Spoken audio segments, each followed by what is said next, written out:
Կուսակցության խորհրդի անդամ Վահե Մովսիսյանի հետ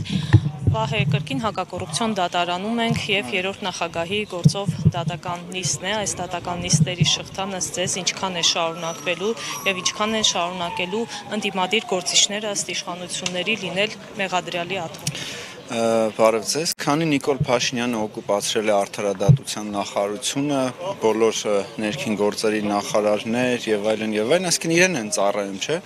ու ինքը պնդում էր, որ հնարավոր չի գտնել մեկ գետ դատավոր մեկ, ով չի ենթարկվի վարչապետին։ Հիմա քանի Նիկոլ Փաշինյանը վարչապետ է, այս գործերով անցնելու են Արցախի հերոսներ, կռված եւ ազատագրված մարդիկ, ու այն ամեն ինչը, որ պետական շինության գործում արել են իրենք, որպեսզի մենք բանակ ունենանք, պետություն եւ իրապես ինքնիշխանություն ունենանք, ինքը այդ մարդկանց դատում է։ Պարզա որ սովորական շինց ու գործ է, հիմա նախագահին ինչ-որ մի ձև պետքա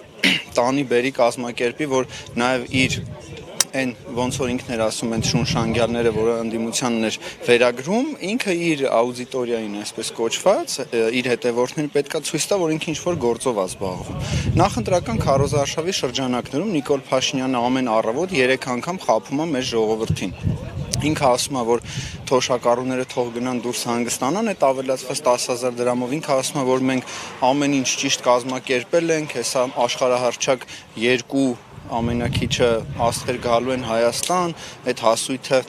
տրամադրվելու է 3 միլիոն վարչապետերին եւ այսպես շարունակ, բայց մենք բոլորս հասկանում ենք, չէ, որ մենք երրորդ հանրապետությունը կորցնում ենք, մենք կորցնում ենք ինչպես Արցախը կորցրեցինք արդեն Սյունիքը, մենք կորցնում ենք Թրամփի ուղին, որը որ մնալու Ադրբեջանին,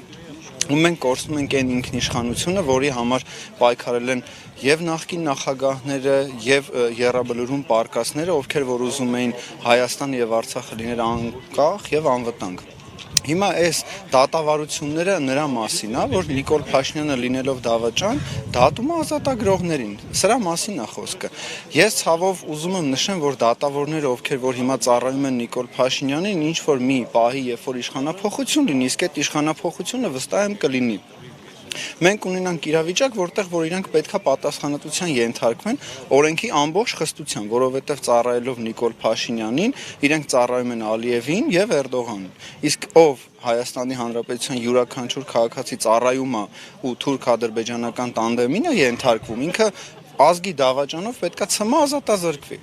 Հիմա յուրաքանչյուր դատավոր փորձելու է իր հնարավոր տարբերակները, որպեսզի ասի ես հրաման էի կատարում եւ այլն կամ տուն էի պահում։ Մենք բոլորս ունենք տներ, մենք այդ տները պետքա պահենք, ինչպես արցախցիները ուզում էին պահեին իրենց տները։ Նենց որ դա արդարացում չի եւ ոստիկանության համար եւ ներքին գործերի նախարարության համար եւ արդարադատության մասնավորապես դատավորների եւ դատախազների։ Բոլորը չար իշխանությունից հետո արժանանալու են նույն բաժին, ինչ որ արժանի է Նիկոլ Փաշինյանը իր պարկերի հետ միասին։ Հայ ժողովուրդը իր խոսքը ասելու է, լինի դա ընտրություններով, փողոցով, ես վստահ եմ, որ ընտրությունները կեղծելու է Նիկոլ Փաշինյանը, բայց այնուամենայնիվ յուրաքանչյուր սահմանադրական ճանապարհ պետք է օգտագործել, որպեսզի հեռացնենք այս իշխանություններին, այլապես Հայաստանի Հանրապետությունը Արցախի ճակատագրին կարժանանա։ Շնորհակալ եմ։ Ես եմ շնորհակալ։